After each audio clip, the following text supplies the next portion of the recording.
Hey, Marquis. What was it like last week being so short-handed at cornerback? Did you guys have to change mindset at all? Or how difficult was it to kind of go into that game knowing that you didn't have much depth there?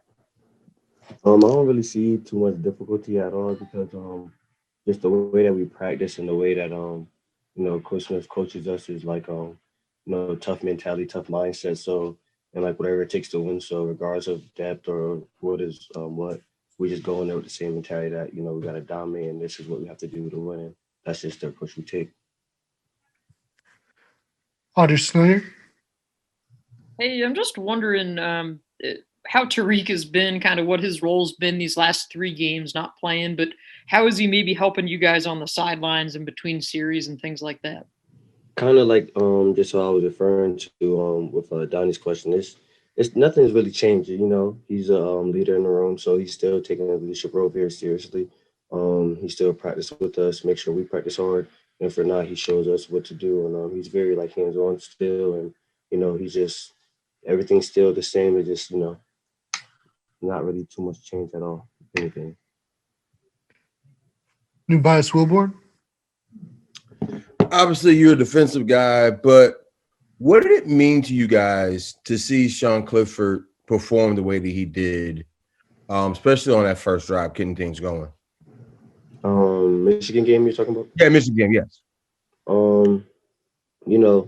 We always root for each other. We all want everybody to do their 111, which means do your job. So, just seeing the offense collectively do their jobs together and just, getting a score on the board and starting fast as we always preach, that was just huge. And, I just like to see the offense all, dominate and, share the glory together. John Stroh. Hey, thanks for your time today. Appreciate it. Hey, statistically speaking, Bo Melton is one of the top wide receivers in the conference. What kind of challenge does he present for you guys? Just like every other receiving core, it's going to be a challenge.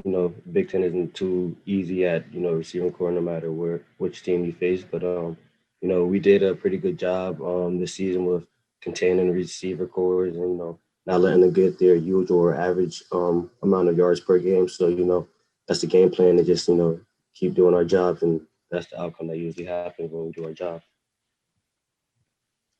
Donnie Collins.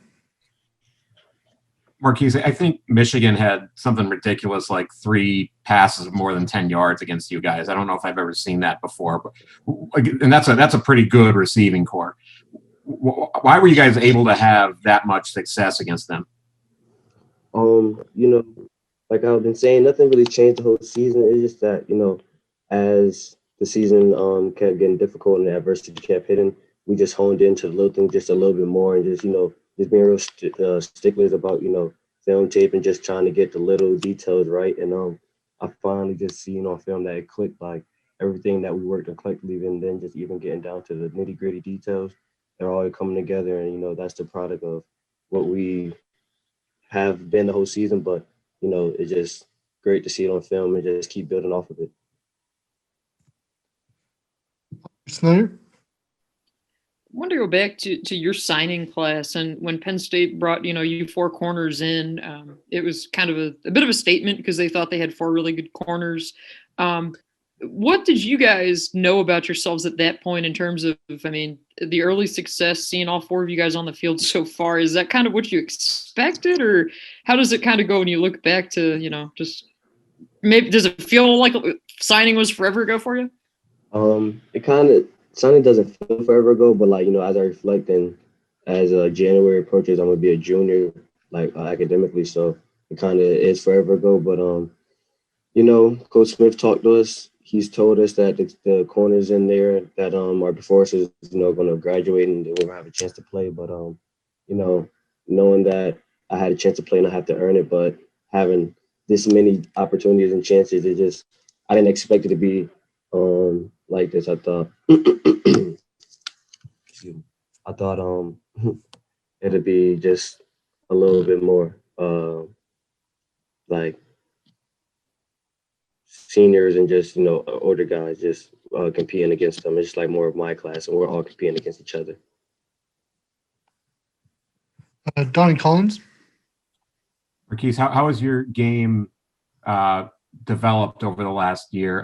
What are you doing now that you weren't doing last year? How do you think you've improved? I'll just say mentally and just like a leadership role.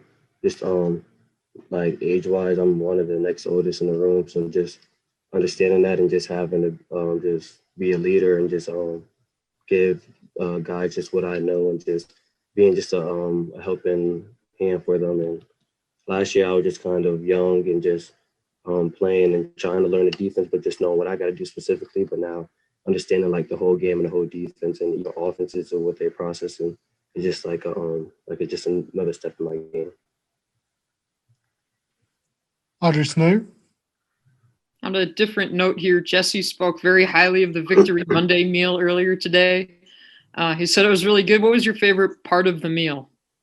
I just before I got here, I finished my second shake. I feel like the shakes are the best, definitely. Donnie Collins. Marquis, something Coach talked about earlier today was, trying to maintain the even keel after a win, just like after a loss. How difficult is it to do that? To, after a win, to try to turn the page after a win, just like it's difficult to turn the page after a couple losses in a row. That's just that's what we do. That's what we're used to. So we're used to turning the page after a win. Just like last year, and then through adversity this year, we learned how to turn the page after a loss. So it's not too difficult because it's not like foreign. It's not a surprise to us. So that's just a business approach that we have to take, and we should get it done. New bias Wilborn. How is it tough at all for you guys mentally? Seeing what's going on with Michigan, you guys played them last week. Does that just make you even more focused on the hand washing, the mask wearing, the social distancing? I would say just wanting to be safe individually, and then that rolls into collectively. Just nobody kind of wants to catch it just because it's kind of like an unknown, and nobody really knows too much about it. So just the unknown scares people, and it scared us enough to just take all precautions and just keep the same pattern. It's nothing too different. We wear masks during practice. We always sanitize around the building, weight room. So it's nothing too different though, but definitely gives us, more of a heads up, like to reinforce maybe little things. Audrey Snyder. What we saw Kevon Lee do on Saturday, have you guys been seeing that in practice, through this weird preseason or during training? Like, what have you kind of seen from him from, looking at it from the other side?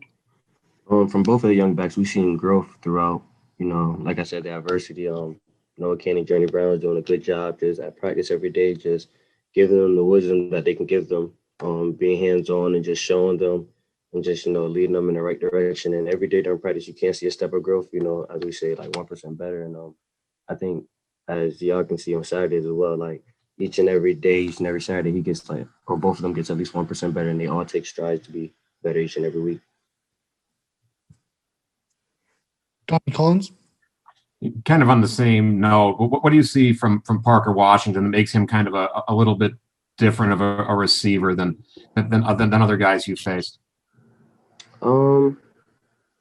He's a small guy, so just like KJ, small guys are kind of hard to catch a little bit just because they're already at a disadvantage when they start and stop. They don't have to bend down too much, but what makes Parker so special is just his catching radius and how good he can catch. So no matter if he creates separation during the route or if he doesn't, he's still liable to catch the ball, which is actually scary. And then as y'all can see on Saturday, he likes to dance. So, after he catches the ball, it's not too hard for him either. Audrey Snyder. I asked Coach Franklin this as well, but we've seen that this Penn State offense attempt a lot of red zone fades this year. He says you guys did that a lot in practice as well. What's it like trying to defend that? Have they had success going against you guys with the fade in practice? Like our receivers? You mean like our receivers? Yes, I'm sorry. He had me muted. Yep. You know, it's good work for both sides of the ball. So, in games often DBs we get fades like in the red zone. We study teams like, Michigan, even Rutgers did like fades in the red zone. So, it's good work for us, and then it's good price for them to even get that work on like different type of corners, like Joey Porter being long and lengthy, Tariq being stocky, different type of DB. So it's good work. They want some, we want some. That's how football goes. So